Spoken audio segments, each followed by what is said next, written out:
I am the Tofu Golem. Please enjoy the video. You start by forcing a reboot and removing anything that might interfere. Hold power for 10-20 seconds to trigger a hard restart. This clears many transient faults.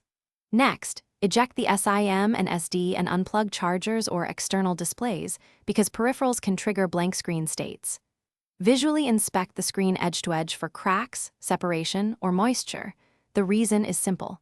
Physical damage or liquid can break connections, so isolate those causes before digging deeper. Once done with the basics, you move into diagnostics. Boot into safe mode or the recovery menu to determine if an app or OS update caused the blackout. Safe mode loads only essential services. If possible, mirror to an external display or run ADB logcat to capture boot errors.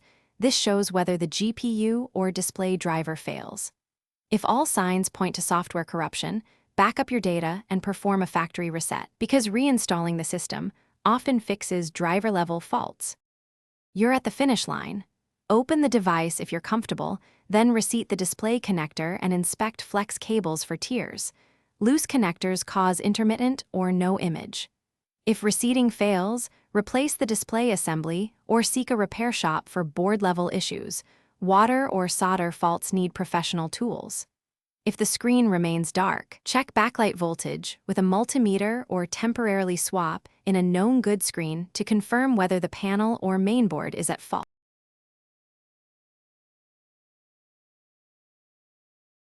Thanks for watching. Consider subscribing if we helped you today.